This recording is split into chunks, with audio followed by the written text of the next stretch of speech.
the gap between the 1% and 99% is massive. You see, it's not just money. You have to step back and look at the bigger picture. So what do you do? In every one of us is a poor person. There's still a poor person inside me. There's also a middle-class person. And the middle-class persons want security. They want that steady paycheck. And then there's a rich person. And they're all inside of us except that it's not taught. You're taught to go to school, get a job, and get a paycheck. You're not taught to how to get rich. If you read Rich Dad, Poor Dad, my rich dad refused to pay me. He said the paycheck was one of the most damaging things you could take in your life. He says the moment you take a paycheck, you're an employee, and that's the mindset. So my rich dad never paid me. It drove my poor dad, government employee, nuts. You gotta pay people. You gotta pay people. And Rich Dad was not saying that the paycheck was bad. He says you didn't want to be a slave to money. So as an entrepreneur, if Rich Dad folded, I just start another company. I don't need a paycheck. I don't need anybody to take care of me. If my government doesn't like me, I move to another country because they need entrepreneurs there. So the entrepreneur is not so much the business. The entrepreneur is really the mindset and the skill sets and the different set of rules. You see, I don't operate, small business does not operate in the same rules as big business. Entrepreneur is a mindset first, a skill set, and rules. And depending upon whether you're an employee or a small business, the rules are different. The mindsets are different. The skill sets are different. If you could say one thing to somebody who has never been an entrepreneur and they're thinking about making the leap of faith into becoming an entrepreneur, what could you tell them? Well, I'll just tell them the same thing that happened to me. My last paycheck, I still remember it clearly. It was one of the worst and the best days of my life. And I was in Puerto Rico. I was working for Xerox, and my boss gave me my last, it wasn't a paycheck, it was a bonus check. I think it was about $30,000 taxable, so no problem with that. So I got this check and I went, So I was excited, but I was also disturbed. And so this other guy comes up to me, his name was John, and John says to me, he says, "You're going to be back." I said, "Why?" He says, "Because you're going to fail." I looked at him and said, "Look," a few expletive words, because that's what he did. He left Xerox, failed, and he came back. And I said, "Look, you failed and you came back, but I'm going to fail and I'm never coming back." And that's the attitude. Do you know what I mean? If you say, "Well, if I fail, I'll go back to mommy and daddy," then that's what you'll do. So if you fail, that's when I became an entrepreneur, because I had no money. I had no money for years. I didn't have a paycheck. But that's what my rich dad encouraged me to do. He says, when you don't have this paycheck, you get hungrier, smarter, and it's a test of your character. Will you become a crook? Will you become dishonest? Will you cheat and steal? Or will you become a better human being? So really, that's the benefit of becoming an entrepreneur, is you really find out who you are when you don't have anything. So you always have to look at the big picture. Too many people look at, what's going to happen to me? When you look at the big picture, you're also going to know that when something bad happens, something good's going to happen. But you got to prepare for whatever is coming. If you think next 20 years will be like the last 20 years, you're going to go cream. When you and I go to the supermarket and we buy a carton of milk, we always check for the expiration date. But most people do not check for the expiration date on their brains. Instead of get out of debt, I get into debt.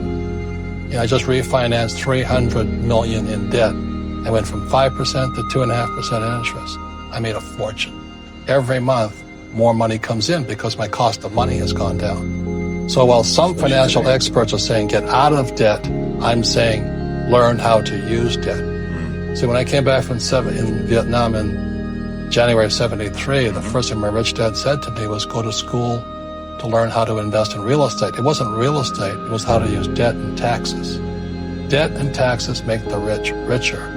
Debt and taxes make the poor and middle class poorer. So all the rich guys who are doctors and lawyers or, those guys, they're getting creamed. They don't know why. Doctors are getting creamed. Oh yeah, they're making more money, but the take home is less. Sure.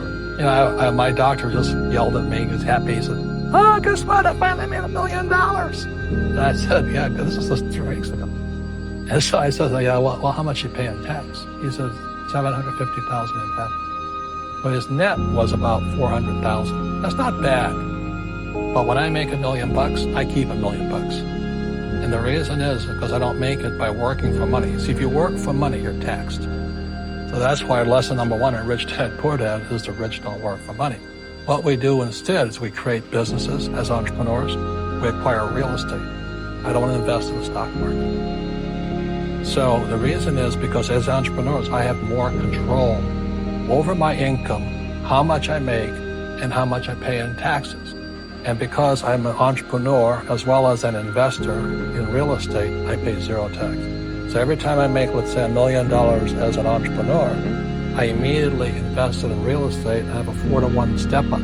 So I put $1 million in real estate, I get $4 million from the bank. That's why I love banks. But the banks are screwing everybody else, terrible. But it's good for me. That's why you say when you print, it's good for you, but when you print, it's bad for people that work for money. Because when you print, savers get creamed and people who work for money get creamed. When they print, debtors get rich. You see, debt and taxes make the rich richer. And debt and taxes make the poor middle class poorer. When we have obsolete ideas, we get obsolete results.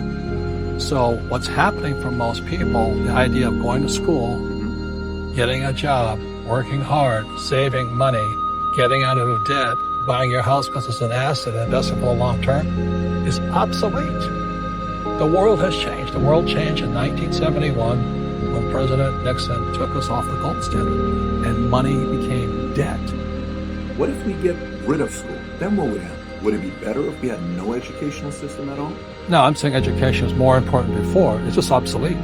There's Moore's Law which states information doubles every 18 months. In other words, everything's obsolete in 18 months. So, and this is just a recent phenomenon.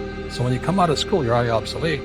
And that's why I'm the old guy, I meet my friends who went to Harvard. Yeah, I went to Harvard. I said, yeah, that was how long? 50 years ago. Today, the banks are charging you interest to save money. In other words, banks don't want your money because they printed too much of it. And that's why there's this bubbles in stocks and bubbles in real estate and all this. People are dumping the cash. Because as I said in here, savers are losers and cash is trash. And yet people are, well, I want a high-paying job. Well, that's an obsolete idea. Get out of debt is an obsolete idea. You should learn how to get into debt, how to use debt to get rich. And they'll never teach you about taxes. The reason the 1% is way up here and the 99% are going this way is because when you print money, 2 things happen, inflation and taxes. They crush it. And any entrepreneur thinks, I'm just going to make money and I'm going to start a business and make a lot of money because that's what we talk about. They really have got to smell the roses. That's not what the real entrepreneurs are doing. Most entrepreneurs, there's 28 million small business owners in America. 24 million are one-person entrepreneurs. They're called non-employee entrepreneurs. So and that's what happens is when people don't really understand what an entrepreneur does. So most big people are self-employed, but they're not really entrepreneurs. The self-employed pay the highest taxes of all. And nobody tells them that. Yeah, it's also called the entrepreneurial spirit. But what we were actually talking about was there's no such thing as a bad economy. There's external, you and I, we all have an external economy, but we also have an internal economy. And the willpower is to change our internal economy. So for me, I can see the good and I can see the bad, and I don't really give it in because I'm going to be rich anyway. But a poor person with a poor personal economy, all they're going to see is a bad economy. They don't know how to make money in any economy. And a middle-class person, they have a middle-class economy. What they want is a nice house and a steady paycheck and the job and the car. And so when you take their job away, to them, that's disaster. Well, since an entrepreneur doesn't have a job anyway, it's no big deal. So all I'm saying to people, and it's what Bucky Fuller taught me, there's always 2 sides, you know what I mean? Unity is plural, at minimum 2. So if you think the economy is bad, it's because your economy is bad. If you think that steady, employment is important, then you'll see an economy without jobs. Your economy versus the external economy. What you control is what you can't control. I can control. Yeah, it's called an internal focus versus an external focus. So the real entrepreneur has an internal focus. But if they fall down, they say, "Oh, this is good, because I'm going to go up higher." You know, the average person will fall down and say, "Oh, I'm going to take some Prozac." Or somebody has a mistake. "Oh, the mistakes don't matter." Well, mistakes matter. It means you didn't know something. But a real entrepreneur, whether they fall down, they can stand back up and go higher. And no matter what happens to them, they get stronger and better and smarter and happier. But a person with a weak internal mindset is that they're so afraid of what happens, it generally happens. Like, people who are afraid of losing their jobs, they generally lose their jobs. You know what I mean? Yeah. So everything comes through you. Yeah, so the entrepreneur first job is to control inside here, not outside there. The moment you take that paycheck, you're an employee.